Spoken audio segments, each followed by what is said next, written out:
Xin chào các bạn, tên mình là 정표, mình là con trai Hàn Quốc. 자, 벌써 2019년도 1월이 금방 지나고 설날 때도 지나고 굉장히 바쁜 날을 시작하고 있습니다. 저도 요즘에 한국에 다시 돌아와서 영어 수업도 열심히 하고 읽고 싶었던 책도 읽고 친구들이랑 연말에 송년회도 못하고 그랬기 때문에 친구들도 많이 만나고 그렇게 지내고 있어요.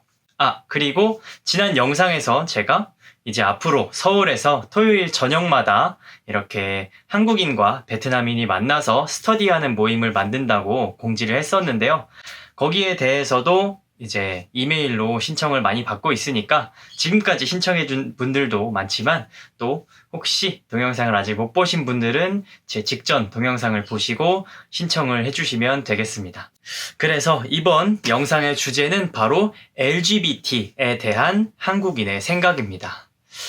사실 제가 주제에 대해서 아이디어를 얻을 때는 여러분의 댓글에서 아이디어를 얻을 때가 있고 또 제 경험에서 그 아이디어가 올 때가 있어요. 근데 이거는 제가 베트남과 한국의 아주 거대한 이 LGBT에 대한 생각의 차이를 느낀 적이 있어서 여러분들의 댓글을 보자마자 바로 이 영상을 만들어야겠다고 한번 결심을 한 적이 있어요.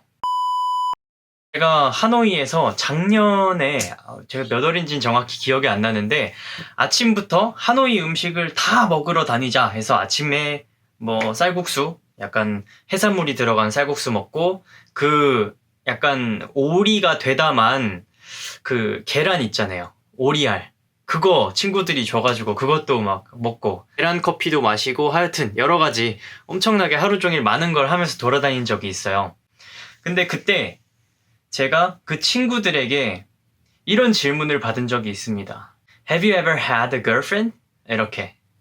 제가 그때 대답을 사실 좀 잘못했어요.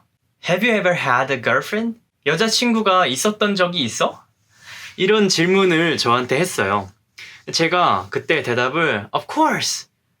하이스 아웃도어 Of course! 이렇게 대답을 했던 것 같아요. 그때 굉장히 분위기가 조금 사실 약간 조심스러워지는 분위기였어요. 제 대답을 듣고 친구들이. 그 이유가 뭐냐면 저는 Have you ever had a girlfriend? 이 질문을 너 여자친구 사귀어본 적 있어? 이렇게 이해를 했던 거죠. 저는 제가 나이가 벌써 많으니까 당연히 나는 연애를 해봤다 라고 그런 의미에서 of course 라고 한 거였어요. 물론이지. 그런데 사실 그 친구들이 저에게 물어본 건 너 이성애자야? 아니면 동성애자야? 라는 의미에서 너 여자친구 있던 적 있어? 라고 물어본 건 사실 너 여자를 좋아하니? 아니면 남자를 좋아하니? 이렇게 물어본 거죠. 살짝 예의 바르게 돌려서 물어본 거라고 볼 수 있습니다. 제가 그때 이런 설명을 그 친구들에게 듣고 굉장히 좀 당황한 적이 있어요. 왜냐면 그 테이블에 같이 있던 친구 중에 한 명을 사실 이 친구는 남자지만 현재 남자친구가 있어서 너에게도 그런 질문을 해본 거야. 너도 어떤 사람인지 우리가 궁금해서 알아보기 위해서 미리 물어본 거야 라고 저에게 설명을 해주더라고요. 그 어떤 문화적인 차이 때문에 제가 전혀 기대하지 못했던, 전혀 예상하지 못했던 그런 질문의 의도였다고 볼 수 있습니다. 한국에서는 절대로 상대방에게 너 이성애자야? 동성애자야? 이런 걸 물어보지 않습니다. 이거는 상대방이 내가 이성애자인지 동성애자인지 얘기하기 싫을 수도 있다 라고 생각하기 때문이죠.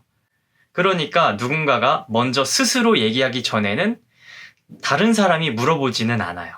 비슷하게 반드시 그 성적인 취향에 대한 그런 표현은 스스로 내 자신이 해야 된다라는 개념에서 절대로 다른 사람이 이 친구는 동성애자야 라고 말을 하면 안 된다라는 개념도 있어요. 그걸 바로 아우팅이라고 하죠. 저는 베트남에 있을 때 그 동성애자 친구들이 꽤나 많았어요. 레즈비언 친구도 있었고요. 아니면 게이 친구도 있었는데 그 친구들이 스스로 말하기 전에 한 절반은 다 그 옆에 있던 친구들이 얘 게이야. 얘 레즈비언이야. 이렇게 얘기하더라고요. 저는 그때 굉장히 놀랐어요, 사실.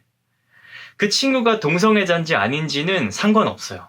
하지만 내 생각에는, 한국 사람인 내 생각에는 저거 아우팅이다. 내가 얘기하는 게 아니라 다른 사람의 말로써 내가 동성애자임이 밝혀지는 그런 것은 한국에선 정말 금기시 되어 있거든요.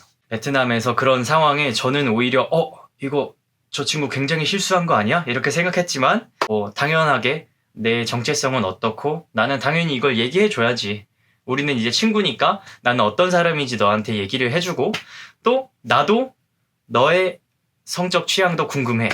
너는 이성애자야, 동성애자야? 이렇게 당당하게 물어보더라고요. 어쨌든 저는 이렇게 좀 재미있는 일화가 있고, 그 다음부터는 굉장히 그런 표현에 대해서도 조금 더 한 번 더 생각하고 말하게 되는 그런 계기가 되었습니다. 그래서 여기까지가 바로 조금 더 베트남에서는 자신의 성 정체성에 대해서 편안하게 밝히고, 또 그걸 다른 사람이 말해줘도 상관없는 그런 분위기를 제가 겪은 적이 있다. 그리고 한국은 절대로 그러면 안 된다. 어떤 나의 성적 지향에 대해서는 내 스스로만이 밝힐 수 있다. 이런 좀 차이를 방금까지 제 경험을 통해서 설명을 한 거고요. 그러면 이제부터는 한국에 있는 LGBT에 대한 한국인들의 생각이 어떤지에 대해서 한번 이야기를 또 해보겠습니다. 사실 이건 일반화하기는 굉장히 어려워요. 개개인마다 정말 경험이 다르고 생각이 다르기 때문에 정말 다릅니다. 다만 한국은 방금 제가 설명했던 그런 경험을 토대로도 여러분들이 추측할 수 있겠지만, 베트남보다는 상대적으로 어떤 성 정체성에 대해서 조금 더 숨기고 보수적인 면이 분명히 있습니다. 조금 더 폐쇄적이에요. 그렇다고 해서 한국에서는 LGBT에 관해 어떤 공식적인 차별이 있는 건가? 내가 동성애자임을 얘기하거나 아니면 내 성적 취향에 대해서 밝히면 어떤 문제가 생기나? 라고 느끼시지는 않아도 돼요. 제 주변에도 분명히 동성애자 친구가 한국인 중에서도 있고요. 또 한국의 굉장히 유명한 사업가 혹은 연예인들 중에서도 나는 동성애자다 라고 당당히 밝히고 연애하고 또 결혼 생활까지 하고 있는 사람들도 충분히 있습니다. 현재도 굉장히 활발하게 연예인 활동을 하고 있고요. 문화적으로 한국에서는 그런 개인의 성 정체성 같은 경우에는 그 개인 본인만이 표현할 수 있는 권한이 있다 라고 생각하기 때문에 그 스스로가 말을 하기 전까지는 다른 사람이 기다려주는 그런 문화의 차이가 있다 라고 이해하시면 될 것 같습니다. 자, 오늘의 주제는 여기까지고요. 제 채널은 한국과 베트남의 모든 것에 대해서 다루는 채널이니까 여러분 꼭 좋아요와 구독 클릭하시고 다음 영상에서 또 만나요. 다음에 các bạn. Hẹn gặp lại. 안녕.